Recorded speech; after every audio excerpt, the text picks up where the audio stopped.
Yep. Okay, good morning, everyone.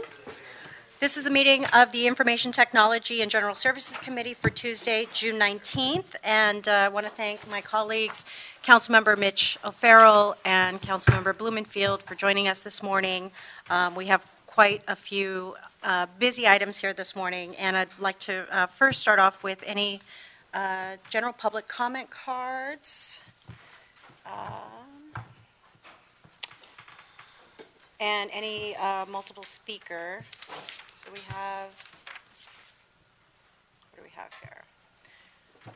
So, Mr. Herman? Mr. Herman? No, I don't see him. Okay, so we will go ahead and close. Do we have any others? I have a John. John? No John. Smith? No Smith? Okay, we are going to go ahead and close general public comment. And let's see, I know we have for items let's see, Chris is on what item? We have it for item 10.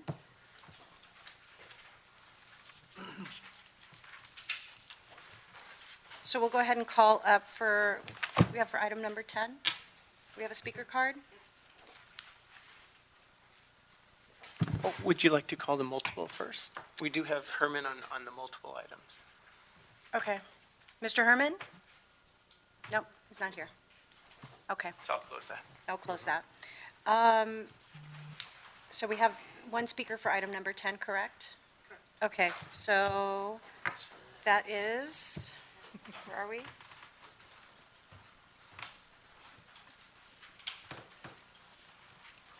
pull it up? Oh, okay, for item 10, Herman, Cox, or Mr. Smith? Yeah. So, no. All the same person. All the same person. Okay, so we are going to go ahead and close for that item. Colleagues, if there's no objection, I'd like to take items 1, 3, 4, 6, 9, 10, and 11 on consent. That's good. Mm-hmm. Okay, seeing no objections, we'll go ahead and approve those items. And so for the first item, we'd like to take item number 8. Mm-hmm. Mr. Espinosa? Item number 8 is a motion from Council Members O'Farrell and Rodriguez relative to an inventory of all single-stall restrooms in all city facilities and leased property. Thank you. Good morning. Melody McCormick with the Department of General Services, Real Estate Services, and with me Cesar Avalos, who's the Assistant Director for Custodial Services. So we have a bit of a two-part report here. So in terms of all of our lease facilities, we have over 300 facilities in our lease portfolio, about 100 nonprofit locations. At the moment, we do not know how many of those contain a single-stall restroom. We also have a portfolio where we lease property, and then we also, of course, have leases of our own that we lease to different entities, primarily retail spaces. So our plan is obviously a huge need to go out and survey. We had done a round with our lease tenants back when the law first came into effect 2 years ago.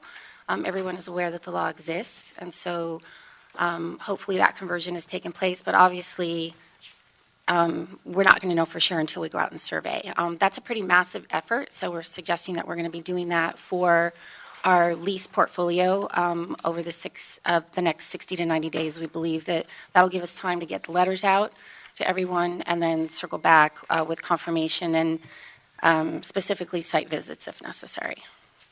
So that's on the leased portfolio side of the equation. Okay. As far as the remaining 800 facilities, 2 years ago we started and converted 23 restrooms in the Civic Center. Since then, we've converted all libraries, fire stations, and a few of the police stations. As Melody mentioned, there's no inventory of the 800 facilities, so we have to prepare a survey with existing staff. Right now, the cost is approximately $350 per restroom, which includes signs, labor, and some of the dispensers that need to be added. Great. Thank you. Mr. O'Farrell? Yeah, thank you, Madam Chair. I would recommend that we approve the motion with an amendment Yes. to include recreation and parks on the list of departments to be added to the report back. Okay. We can reach out to them and make sure that happens. Terrific, thank you. All right. Great. Yeah. Thank you. And with no other questions, that'll be the order. All right. Thank you Thank so you. much. So that'll take us to item number 5. Item number 5 is a motion from Councilmember Rodriguez and O'Farrell relative to a contract with AT&T and the Grid Foundation for early earthquake warning system module application. Good morning. Good morning. Ted Ross, General Manager with the Information Technology Agency. I'm joined by Gene Holm, Assistant General Manager with the Information Technology Agency. While we're not in a world just yet where we can predict an earthquake, we certainly are in a world in which we could outrun an earthquake. And what I mean by that is technology gives us the ability to notify people anywhere between 30 to 60 seconds in advance that an earthquake is coming. So I'm going to ask Gene Holm to walk through this exciting project and the recommendation to approve for a contract. Great. So the City of Los Angeles has been working for several years with the U.S. Geological Survey in the deployment of in-ground sensors up and down the coast, but particularly densified here in Los Angeles, which means that we are sort of the perfect example of where an early earthquake warning system could occur. So we have had a donation from the Annenberg Foundation that would help to essentially fund the development of this application. And then there's some ongoing city costs that would be part of making sure that this continues to operate into the future. So the way the application works, and we did an early test pilot with Berkeley to look at how this might actually work, is it actually gives you a notification 30 seconds to even 2 minutes, depending on how far you are from the epicenter and the severity of the shaking where you are geographically. So it's a very handy tool to be able to look at both the ability for a person to get to safety, the ability to potentially create a safer environment for infrastructure, and the ability to notify city employees. We did a pilot with this test application late last year with emergency management department personnel, looking at whether or not this would be useful to city employees, and it certainly was, as well as being useful for 4 million Angelinos. So we created a request for proposals based on the requirements we saw in Japan and Mexico that have different technologies, but similar kinds of early earthquake warning capability. And the pilot that we did with city employees, we released an RFP in January. We had 18 responses to that, and we have selected AT&T as the most compliant and best option for those for that mobile application development.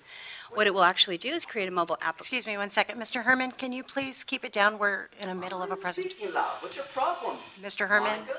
What's your fucking problem? Excuse me, can we, No, this what? is your final warning, Mr. Herman, you're being disruptive.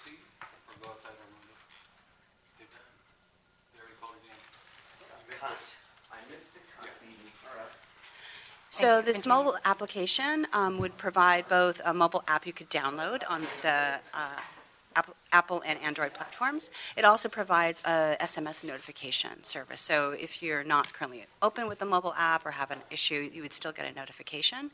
The cost for developing this over a period of about 3 months, once council would approve this, would be $238,000. City attorney has been involved in the discussions around that contract with AT&T, and they are in concurrence with us. And then the operational cost, once the initial mobile app is deployed, would be about $62,000 a year. So the grant from Annenberg Foundation covers the bulk of that, and then there's been some other money pulled together through the Grid Foundation to be able to pay for this first year plus 3 months of operations. The operational costs are a little bit variable depending on the number of people subscribed, the number of notifications we send out.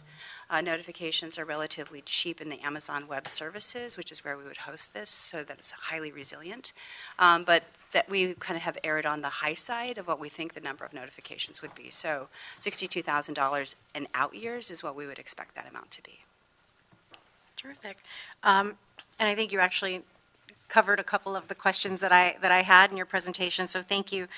Just in terms of that, so in terms of ongoing costs going forward beyond, though, you said it was the 1 year and 3 months essentially that you mentioned. So what are we anticipating fully? I think kind of given some of the other examples that you cited in Japan and Mexico with some of their technology, what what's kind of ballpark range of what this is generally cost in terms of ongoing maintenance? So it varies a lot. We are looking at a highly automated system with these in-ground sensors through the U.S. Geological Survey, which is different than, say, for Mexico City. So the Mayor's Office of Public Safety and I actually went to Mexico City, looked at their operations.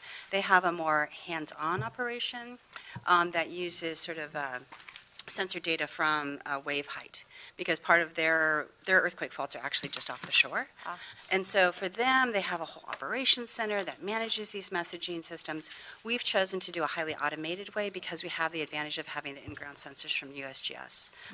The application would be available in both English and Spanish as the initial default, translated fully into both languages as opposed to sort of automated. And then we can explore translation in other languages after that. I think one thing worth mentioning in the long term, we don't expect to be in the business of hosting and maintaining and updating an app for decades to come. We're working very aggressively both with Apple and with Android to build this into the operating system, because while it's a great tool and a great solution that doesn't exist today, to say go download this app and it'll help notify you, it's even better if it simply pushes out to everybody. So regardless of whether you download the app or not, you're getting the notification, getting the message. So that's the longer term solution that we're working towards. Right. So we are working with USGS and the telecommunication providers beyond AT&T with what's called a wireless emergency alert standard. So it's an international standard that would work across the devices. We've been able to aggressively work with that group. So we've cut off what was originally planned to be 5 years for that notification down to perhaps 2.5 years. So the providers have been very helpful in both looking at the standards for exactly like Mr. Ross said, and pushing out that notification directly to devices so you wouldn't have to know to download an app.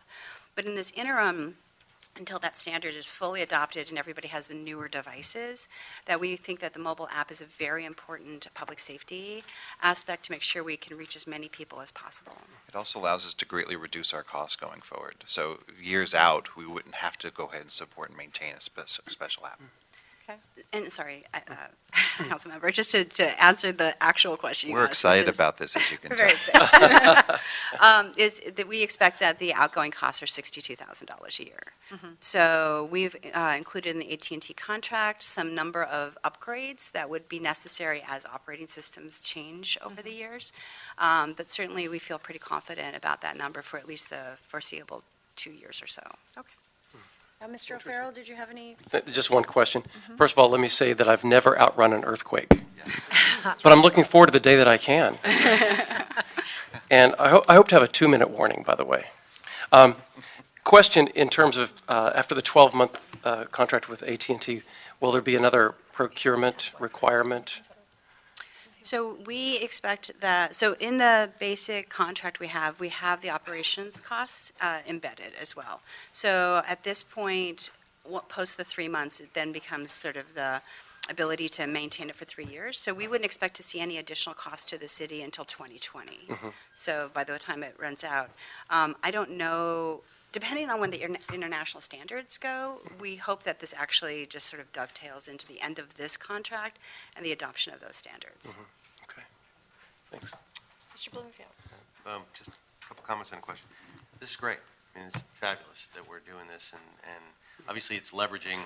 It's only $238,062 per year, but really we're leveraging the millions of dollars that USGS is putting into these sensors and the fact that they're going to be upgrading them, and all of that. So this is really a great thing, and I look forward to when it's integrated.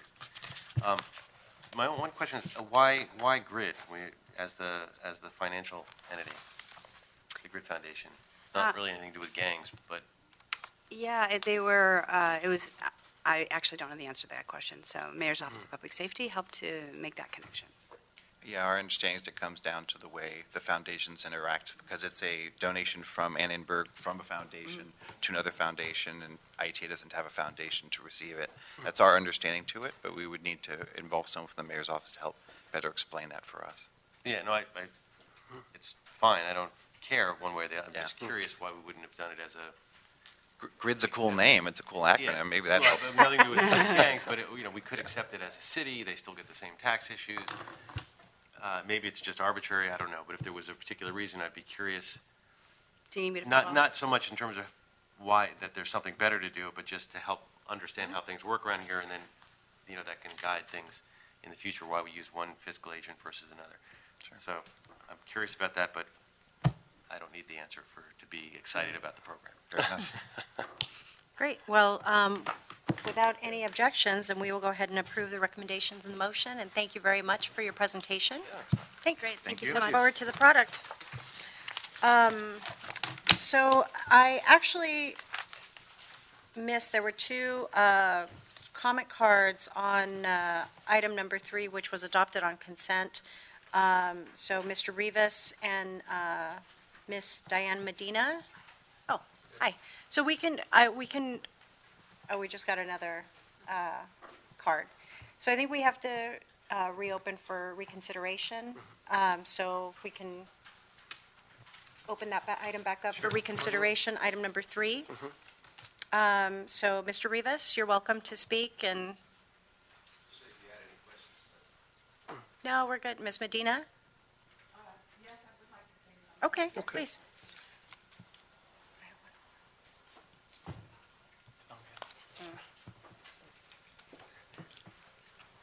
That's a form of disruption, by the way, the city attorney, so we have to talk about how to deal with that. Good morning. Good morning. First, I want to thank you for having us here. I am Diane Medina. I'm currently the managing director for the Los Angeles Theater Center on Spring Street, which is operated by the Latino Theater Company. In 2007, we were very fortunate to have the building that we're in, which is a historic building, given to or offered to us by the city to run our theater. And over the 10 years, we have created a tremendous amount of programming that is really reaching diverse audiences. We've had everything from Latinx, Latino programming, African American, Native American, Asian American. We currently have the Roby Theater as one of our tenants as a resident theater company. 10 years ago, we put $4 million into renovations for the building, and we've managed to have a successful run for 10 years with programming that reaches 70,000 paying customers every year, as well as 3,000 students every year for student matinees. Over the 10 years, the maintenance in the building has become more challenging, and given the current environment, the arts are experiencing a tremendous decrease in funding from foundations, which we've always depended on. So we're here because we want to see about making an arrangement to assist us with continued expenses that cannot be obtained through foundations and grants. And we are working very hard to keep the theater vital and relevant, and we want to do everything we can to make sure that we don't have to return the theater to the Well, city. thank you for coming, and I know it's an important cultural monument here in Los Angeles, so we're happy to see you there as well. Thank you. So with that, I think Mr. Herman is no longer allowed in this meeting, so I know he just filed another comment card. So that, colleagues, without objection, we'll go ahead and adopt item number 3, and thank you so much for coming in. Yeah. Thank you. Appreciate it. So, colleagues, that takes us to item number 7. Mr. Espinosa? Item number 7 is a ITA report relative to an update of the Human Resource and Payroll Project. This was also referred to the Personnel and Animal Welfare Committee.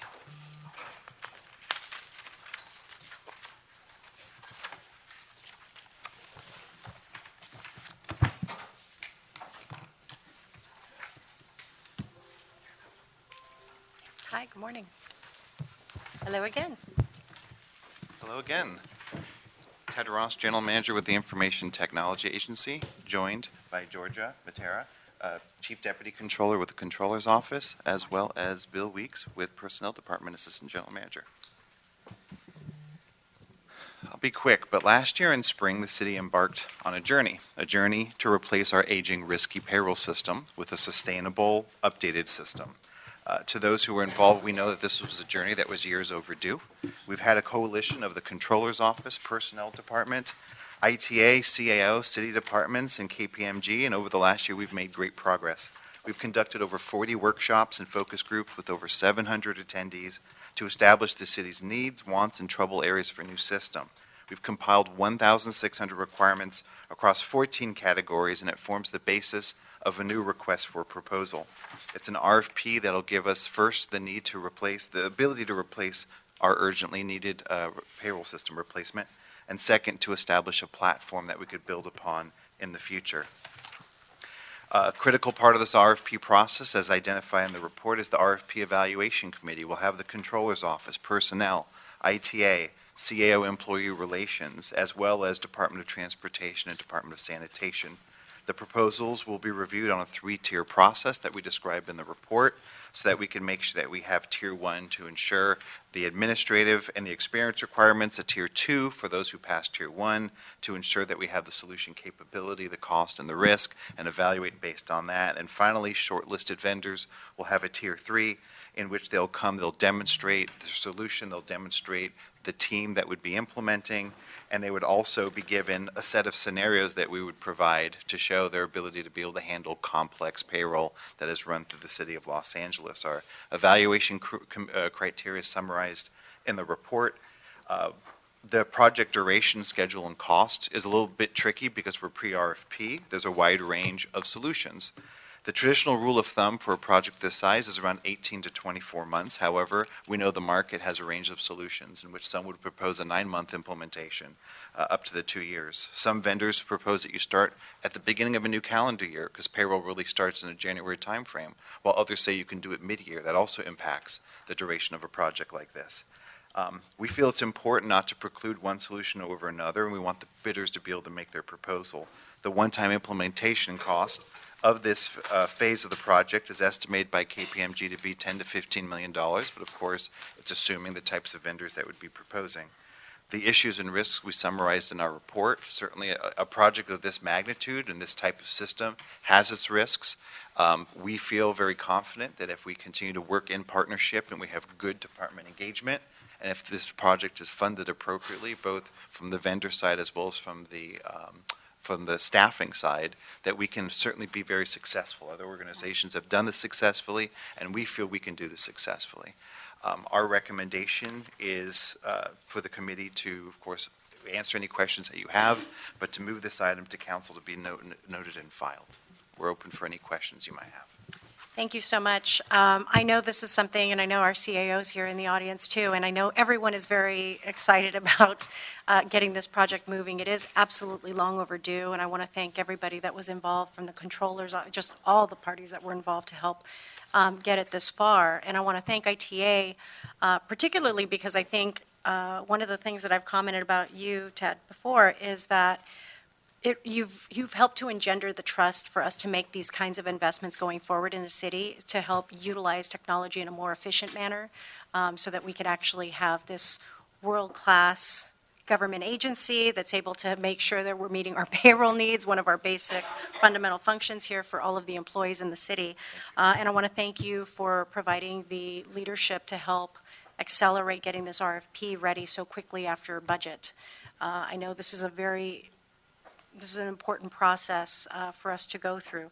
That said, where are we in terms of releasing the RFP?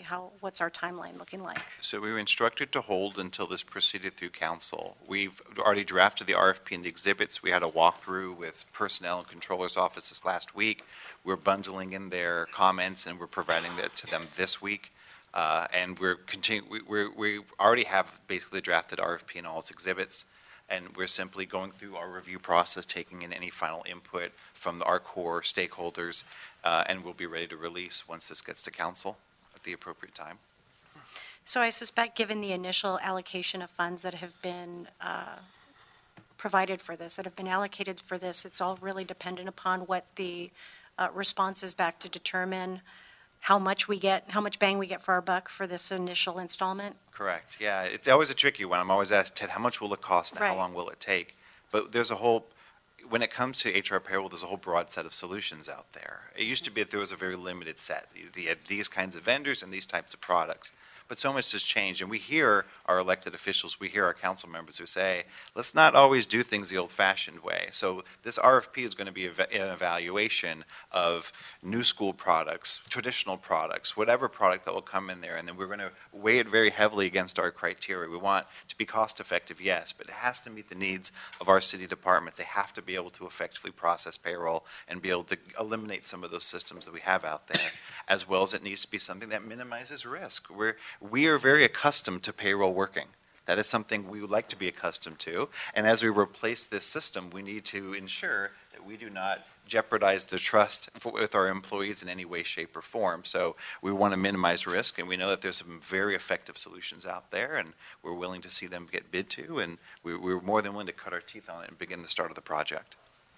Colleagues, any questions? Mr. Blumenfield. Yeah, I think you answered, but the final RFP comes back to council before it's official, or? Well, my understanding is that we were not instructed. We were instructed to not release an RFP to council. It seemed it was unfair to the vendors. So we took the terms of the RFP, the core terms, we include them in the report. It's going to be passing this committee. It's going to pause tomorrow, and it's supposed to go to council. And at that point, we're instructed to be able to release the RFP. So it has the terms that are stated in the report, but it was stated that it would be unfair to publish the requirements and everything in advance. That should be done as a part of the RFP process. Okay, great. Well, this is exciting. Good stuff. So without objection, we'd like to go ahead and note and file the ITOX report. Yeah, no So objection. orderly. Great, thank you very much. Thank you. All right. Now for item number 2, Mr. Espinosa.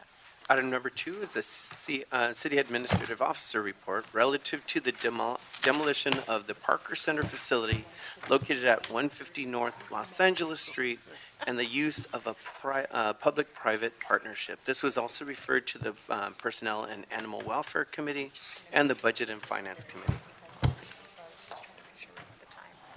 Good morning. Morning, council members. We are today seeking your approval for the next step in a sort of citywide collaborative process.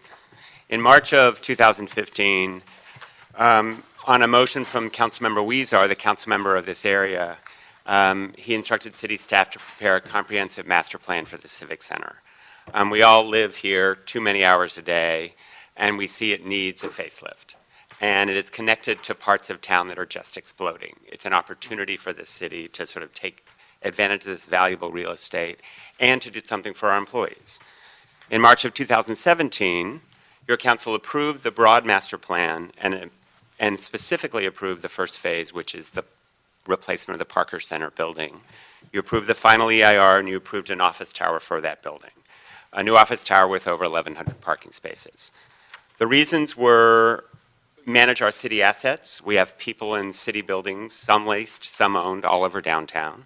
Trying to co-locate our employees will provide better customer service, more synergy, more energy, lower traffic time, a better use of our city assets, and we will reactivate this civic core, which will ultimately be good for the neighborhood, good for the city, and good for our tax dollars.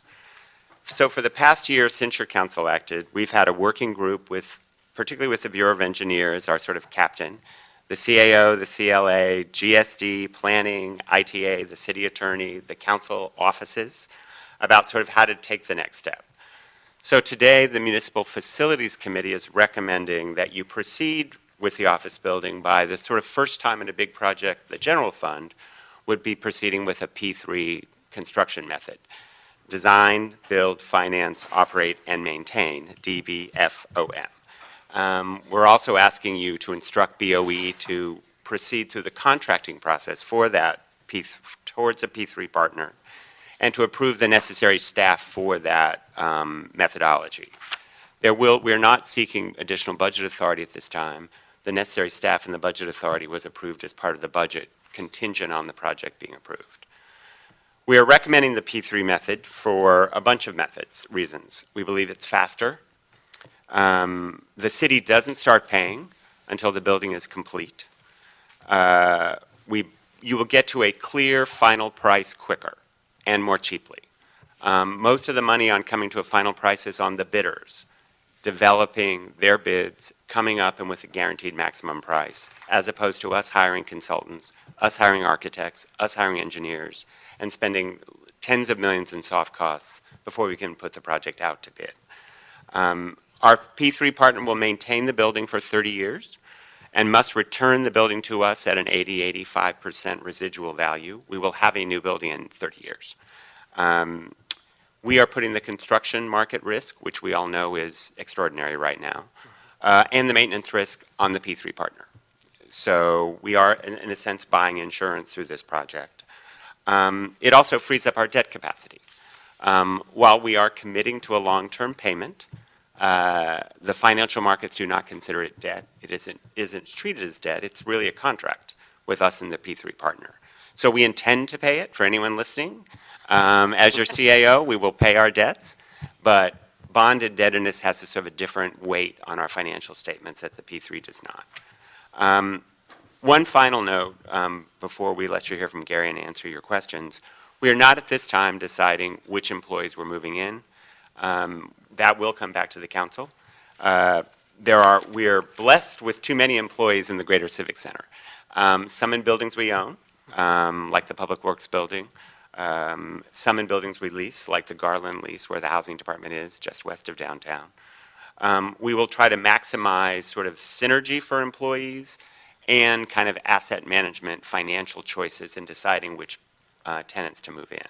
We had our first sort of kickoff meeting yesterday, Gary and I, with all the general managers of departments that are on the list for maybes.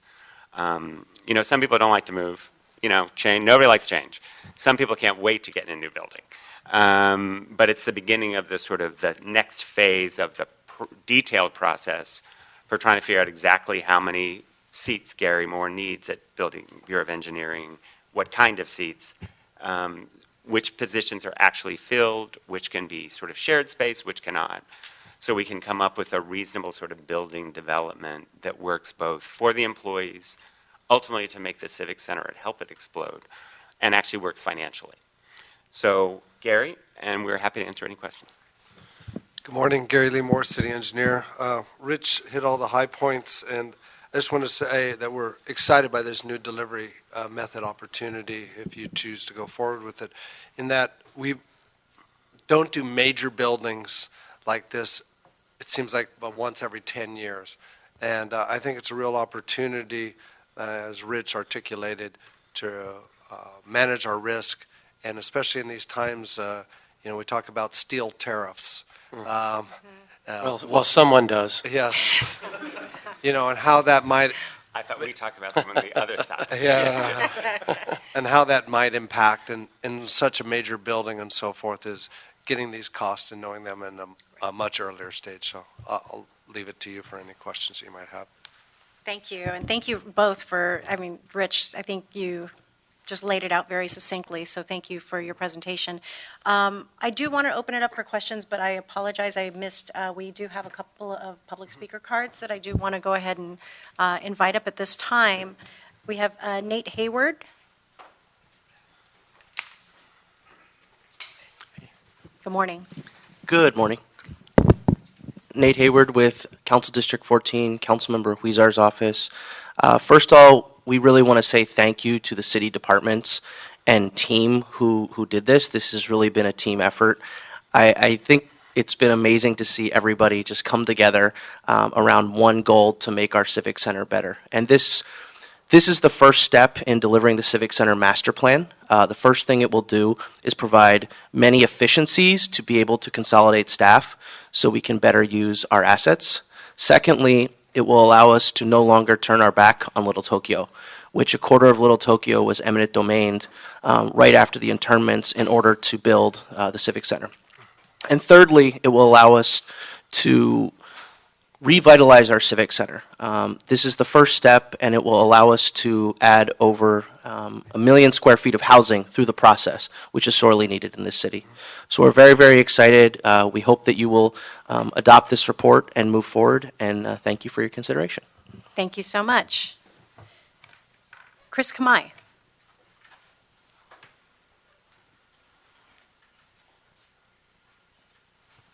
Good morning. Good morning. My name is Chris Komai. I am the chair for the board of directors of the Little Tokyo Community Council. I would also add that my family still runs the Rafushimpo Japanese-English newspaper. It's going to be 115 years old this year. And as you know, Councilmember Rodriguez, our history lives with us today, right? So Little Tokyo, in trying to maintain its cultural heritage and its viability. This project to us is important because how it interacts with Little Tokyo and it will really impact its future. What we are hoping for is a continuation of the process that I was part of, thanks to Councilmember Rodriguez, Councilmember Huizar and Nate, and they actually formed a community advisory committee. And I was so pleased to be part of a process towards the beginning and instead of at the end. What happens so many times in our interaction with government agencies, they bring us in, show us something that's already been developed, and say, well, what color do you want it? Right? This Mr. had Kamai, to do... I apologize. Our buzzer isn't working, so we had 1 minute. Oh, and sorry. I'm so sorry. Okay. If you want to go ahead and wrap up, my apologies. Okay, sorry.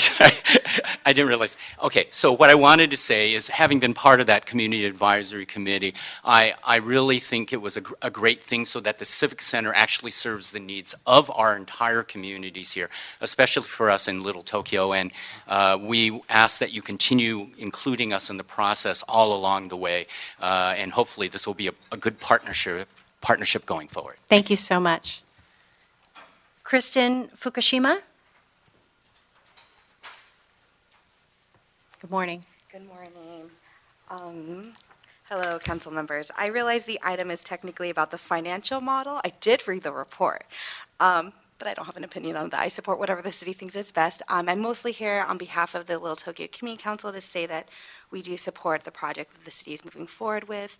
I've worked with many government entities over the years, and this is one of the best experiences I've had as far as it being collaborative, very communicative. They are very, both the CAO's office and BOE are very good about keeping us informed and engaged, and really believe in this process of building partnership and relationships with the community.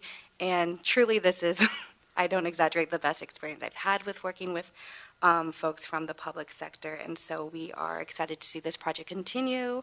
We are prepared for demolition. We've already been talking to the city about what that will look like for a community and how to minimize and mitigate impacts, and so we are excited to see this project continue so that it'll create something that better supports the city and connects the Civic Center back into the Little Tokyo neighborhood, trying to help fix some of the wrongs that were done back in the day. So thank you. Thank you so much. Thank you for being here. And Ray Fukuda?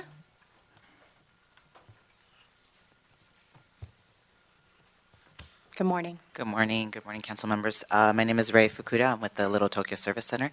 And just here to kind of echo what's been said already, we are one of the organizations, one of the many that have been involved in the community engagement of supporting the demolition of Parker Center, as well as advising the new development that hopefully will better connect to Little Tokyo, offer space to honor and teach the history of Little Tokyo to all of Los Angeles, whether it's through community use, public art, museum space. It's sort of to be determined, and as others have said, we look forward to continue to be part of the development and help to shape it as well. So thank you. Terrific. Thank you very much.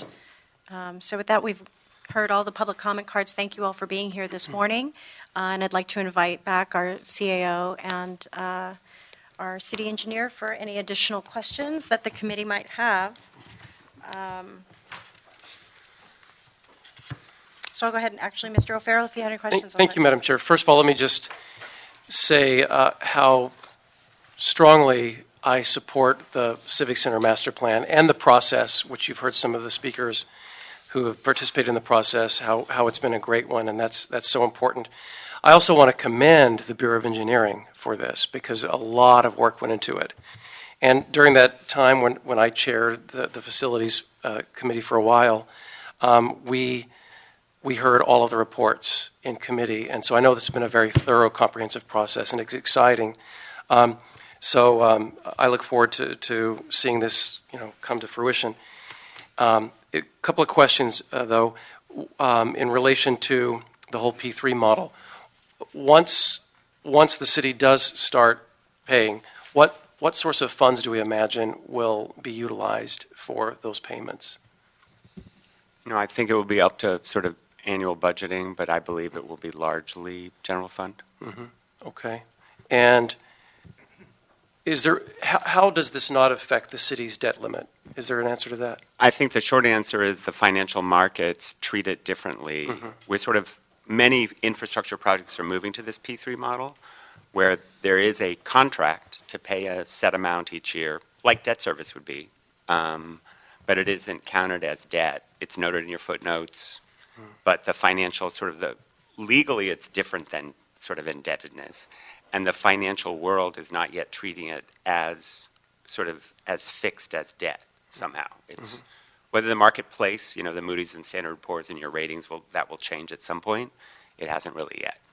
Okay. All right. So that's good. Okay. So in terms of this process, what's the next step before?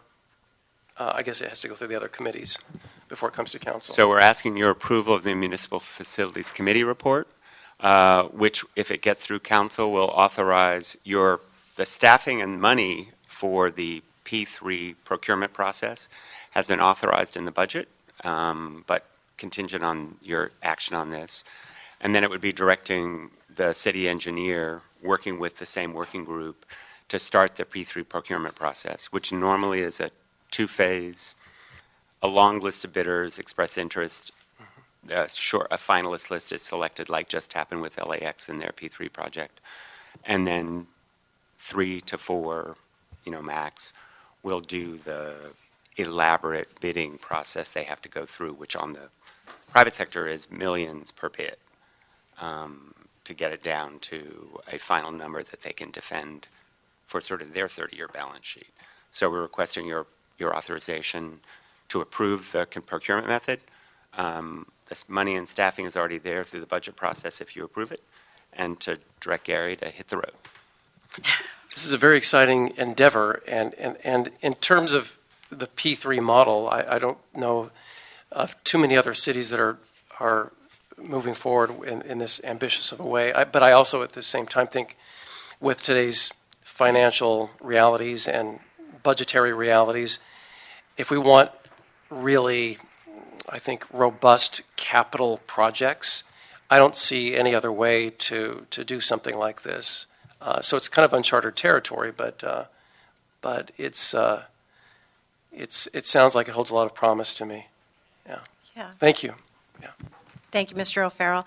And I know one of the benefits of this particular model is there's more incentive for the delivery of this product on time and on budget for the benefit of the individuals constructing it versus when, given the history of being on public works and looking at infrastructure projects that have change orders, it's just a different conversation oftentimes. Can you talk a little bit, Gary, just in terms of just helping to our ability to meet this 2023 deadline, given some of the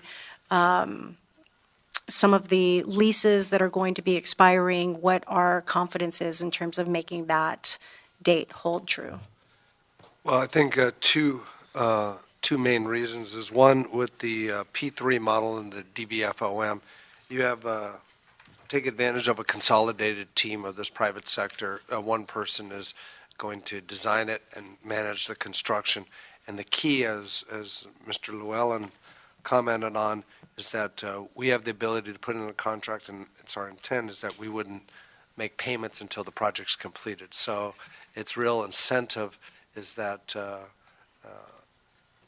they have all those costs, and yet they haven't started receiving any payments from the city of Los Angeles. So I think there's a real motivation on both sides to help make sure it happens as quick as possible, because as you said, there's the leases expiring and so forth. So we're very motivated on both sides. Terrific. And one other thing I was just going to add in, and Mr. O'Farrell talked about, is we've had workshops, and we've brought in individuals that are currently doing P3s to meet with the CAO, council offices, other departments. And so we've tried to gain as much knowledge as possible. And of course, the council and LAWA just did a big P3. So we have some in-house resources now, as I say, but it's the first under council controlled. Mr. Blumenfield. Great, thanks. Yeah, I imagine, the big one, the People Mover, there's lessons learned there, and that's the first DBFOM we've ever done, right? Yeah, correct. Now, on that, we did pay the losers, so losing bids, a certain amount for that. I assume, is that a similar kind of thing here, or how does that work? I actually, they're structured slightly different ways. Some have, in that one, the losers were paid a fee, but part of what they had to do was agree not to appeal the award. So you were, so you're getting some for it. Some don't pay fee. Some, the winner pays all the fees. So the winner, part of their bid is they're going to pay some fee to the other bidders. It is not 100% certainly of what they actually put into it. They're normally 500,000, they're $1 million, and their bids will be several million. But that hasn't been determined yet, how that's going to flow on this project? I think the report talks about potentially paying them some fee similar to the LAWA, but I think that will be determined partially once. The first phase really is be hiring financial consultants and legal consultants. There's sort of at this point, even though this model is new-ish, it's not brand new, and there is sort of a world of experienced consultants, including the people LAWA used, that will become sort of the city's consultants on the next phase and helping us sort of develop the contract and what ends up getting the most market interest at sort of the cheapest city price. We want the bidders to come in, and as the prices go up, so you're balancing how much you have to give them to get them to play. It's a balancing act, and I guess we'll see that play out and work with you on that. Are there maybe requirements? I know that was a big issue on. In addition to, as you mentioned, the good faith efforts, we'll also anticipate project labor agreements would be incorporated into this project also. And that's where some of this, the minority women, small business. Correct. All of that would be built into the PLA. Yes. Yes. Okay. And then after construction, would the city employees be involved with the O&M, with operation and maintenance in any way? I think that's ultimately still be determined. Some of our buildings are, for example, are completely managed by an outside firm. Fig Plaza is. So our staff is involved. Certainly LAPD is involved with security everywhere. But as a general matter, they're managed and maintained by the private sector. Some of them we do all of it in-house. Some of it's sort of a mix, and I think that's going to be determined over time. Would we have a say in terms of if they're not city employees that they be unionized? Yes, we expect it to be a union building, sir. Okay. Assuming, but, put of course, we don't mandate that without going through the legal collective bargaining rules. Okay. And then I understand there's a commercial space in the building. Is that right? And is there a target for how much revenue that space is going to bring in, and how does that revenue work? Is that revenue come to the city? Does it come to the private sector partner? I'll let you say. I think the money is going to come to the city, and it ultimately reduces the cost, our final cost. So we're talking about, the thought is it'll probably be some kind of restaurant in this building, and potentially bringing in our pension partners who currently lease space into the building where they do pay rent because they're a separate entity.